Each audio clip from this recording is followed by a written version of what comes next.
Bienvenidos a mi canal, somos Santiago León Audio, un grupo artesano dedicados al sonido de alta fidelidad, y este video va dedicado al Technics SL 1200 MK2 1210 MK2. El protagonista de todas las discotecas y de todos los viernes, sábados y domingos por la noche en Caracas desde 1972 hasta 1986, cuando sería sustituido por fuentes digitales y otra manera de hacer las cosas. Su compañero en muchas de las fiestas fue justamente este niño que tenemos aquí abajo, el Sansui AU517, 717, Pioneer SA 9500, 9900 y la serie Spec de Pioneer, que juntos formaban el conjunto de sonido que permitía alegrar las fiestas y la vida de la gente, no oyendo precisamente a Donna Summer, sino más bien oyendo merengue dominicano. El catálogo en el que Technics presenta a su SL 1200 lo tenía y en este momento no lo consigo. Es un catálogo de 1976 que por alguna razón en este momento no está disponible en la red, pero se llamaba Una visión al futuro. En este caso tengo este catálogo, que es el que más se le parece, que está en alemán y que es de 1978. Y ya les voy a contar qué tiene. Technics ofreció en su oportunidad una serie de equipos absolutamente maravillosos, en tres series: la serie de gama básica, la serie de gama media y la serie de alta gama. Aquí podemos ver una foto que tiene varias cositas. Este, que me parece que es un 1310 MK2, estos fantásticos altavoces que veremos después, este deck de cassette que lo deben haber visto en mi canal, el amplificador sí estoy seguro de que lo presenté, el SU8080 y el 9060, que es una pieza maravillosa, y su tuner, y por supuesto una colección de discos y toda la cosa.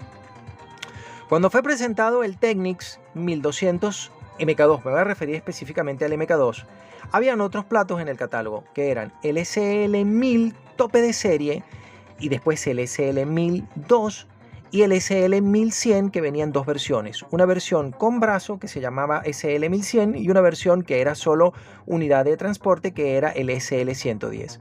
Ya para este catálogo aparecen un montón de platos tocadiscos que agregan y quitan funciones, que son semiautomáticos, automáticos, que hacen búsqueda de canciones, que son semiprogramables. Tenemos piezas como el 1400, 1410, 1410 MK2. Aquí hay una sugerencia de equipo, que tendría el amplificador integrado SU8080 que les mostré antes, el deck de cassette con barra de punto 673, el tuner y por supuesto el 1410, que ya tiene pantalla digital al frente, una máquina muy bonita. Aquí tenemos otra sugerencia de equipo, que tiene el maravilloso 678, uno de los decks de cassette más interesantes que haya hecho la casa Technics. Aquí tenemos una solución de bajo costo, con un plato tocadiscos más bajito, más sencillo, porque ya habían salido varias versiones de ese plato. Todos compartían la característica de ser tracción directa. Aquí, por ejemplo, podemos ver una sugerencia de un equipo más sencillo, que tiene un deck de cassette y un receiver estereofónico de alta fidelidad. Estos platos tocadiscos tienen un montón de características que son muy interesantes y ya los vamos a ver por pedacitos, porque es muy interesante lo que ofrecía Technics en su oportunidad. Espero algún día poder hablarles de estas maravillosas piezas. Las SLB o SB10000 las pude oír aquí en Caracas, son absolutamente impresionantes. Una de las poquísimas trompetas con una apertura mayor a 90 grados. Unas piezas simplemente maravillosas. Y lo que sí les he podido mostrar es este LPC 270, que era cartucho y cápsula de Technics especial para sus 1200, 1210, 1300, 1310, 1400, 1410 MK2. Los micrófonos no creo que los vayan a utilizar en una instalación de alta fidelidad, pero también están disponibles. Como yo comenté en su oportunidad, en el momento en que presentaron el Technics SL 1200 original en el catálogo de 1971-1972, el grueso de los platos tocadiscos que eran ofrecidos por los fabricantes, en particular por los fabricantes japoneses, eran más parecidos a lo que eran los platos Microseiki, Lenco y Thorins. Me explico. Eran unos platos tocadiscos que tenían un plinto de madera clásico, una plataforma suspendida de acero estampado montada en 3 o en 4 resortes, un brazo en forma de S con un pivote abajo, con un rodamiento que podía estar terminado en zafiro o en un acero muy duro o incluso en bronce sinterizado.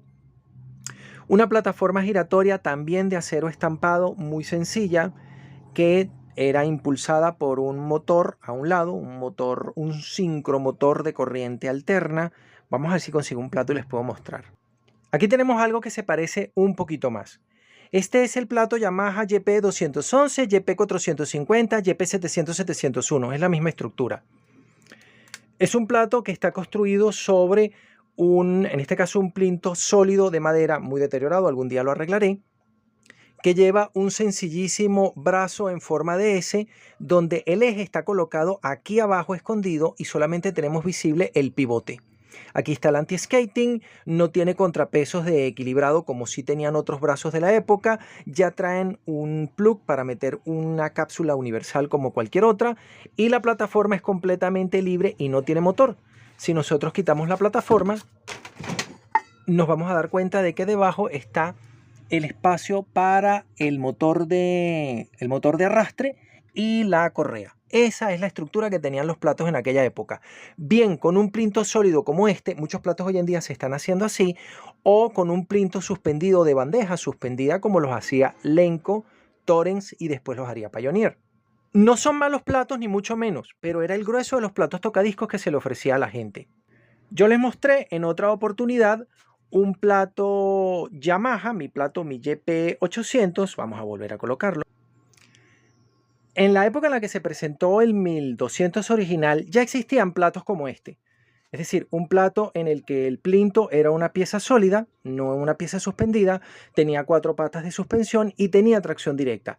Cuando nosotros desmontamos la plataforma de este plato tocadiscos de 1972-1974, ya conseguimos un motor de tracción directa y ya conseguimos este diseño nuevo de brazo en el que el pivote en el que gira el brazo propiamente es un eje que lo atraviesa por completo porque es más fácil fabricarlo así. Por cierto, esto es un brazo, me parece que Micro Seiki mandado a fabricar por Yamaha y entonces sí, bueno, este ya no tiene contrapeso lateral porque es un diseño más moderno, pero es un brazo con un diseño ligeramente mejor que le permite a este plato en particular sonar muy bien. En este plato tocadisco hay un cambio interesante y es que la plataforma ya es de aluminio. Esto es una pieza, no es una cascarita de aluminio decorativa, sino que el plato propiamente dicho es esta pieza de aluminio. Para hacerles el cuento corto, lo que quiero decir es que cuando este plato se presenta, Technics quería colocarle todas las características que en ese momento se consideraban novedosas desde el punto de vista funcional y desde el punto de vista de la estética. Entonces, la estética es extremadamente sencilla. De hecho, a pesar de ser un plato diseñado a principios de los años 70, parece un plato de principios de los años 80. Líneas rectas, un acabado de un solo color uniforme. No tiene, por ejemplo, el acabado de estos equipos clásicos que tienen por fuera madera y una parte de aluminio y tal cosa. No, este plato tocadiscos es de un solo color, en este caso plateado. Este plato originalmente venía en aluminio cepillado con un acabado plateado muy bonito, aunque hay mucha gente que lo customiza y lo pinta de colores para su trabajo, porque es un plato que no, si bien lo compraron originalmente los que querían oír música en la casa, en los años 80 fue muy popular entre los DJs, entonces lo querían personalizar y casi siempre todos los que me han llegado tienen este montón de colores, de pinturas, etiquetas, esta clase de cosas. Lo que sí tiene y no se ve es que este plinto es una pieza sólida de aluminio sobre la cual está montado el brazo, sobre la cual está montada la plataforma. Y esto es de diseño nuevo. Comparado en el momento que se presentó, esto es de diseño nuevo. Vamos a ver cada punto. Lo primero, lo más importante, es el brazo. Este brazo ya no tiene contrapeso lateral de ajuste, pero sí podemos ver que el anclaje es superior como el del plato Yamaha que les acabo de mostrar. El eje atraviesa el brazo y eso permite que el roce producido entre el pivote y el propio brazo sea el menor. Recordemos que ese roce es parte de la masa de seguimiento del brazo y mientras menor sea el roce, menor va a ser la masa de seguimiento y por lo tanto mejor va a ser el seguimiento de la aguja del cartucho al surco del disco y va a sonar un poquito mejor. Entonces es un cambio interesante. El otro pivote que permite al brazo subir y bajar también es externo como casi en todos los platos tocadiscos. Aquí tiene el dump que permite bajar al brazo con una suspensión en aceite, muy interesante. El anti-skating en este caso es un resorte y en el otro plato que les mostré es un contrapeso que queda de un lado guindando. Hay unos platos Yamaha no, Akai, que tienen de este lado o de este lado, según el diseño, un contrapeso ajustable para equilibrar el brazo, para que pese lo mismo hacia la derecha que hacia la izquierda. Eso es interesante.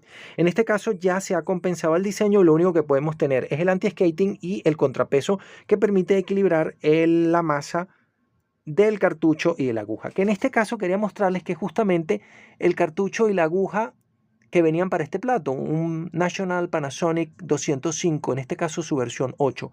Muy interesante, costoso el reemplazo, pero muy interesante por la calidad de sonido que nos puede ofrecer. ¿Qué otra cosa tenía este plato tocadiscos? Tracción directa. Pero la tracción directa de este plato es ligeramente distinta. En un plato por correa, en un plato de transmisión por correa, no les muestro el otro Yamaha porque todavía no lo he arreglado, no tiene correa y no funciona. A él le cuesta mucho tiempo, 30 segundos, 15 segundos, alcanzar la velocidad nominal. Porque el torque del motor es muy bajo. Eso no es un problema para un audiófilo en casa, porque en realidad no importa. Cuando termine de arrancar, arrancará. ¿Y cuál es el problema? Si finalmente la gente que usa ese tipo de plato tocadiscos tiene un amplificador valvular que tarda 2 minutos en terminar de calentar, así que no hay problema, no importa.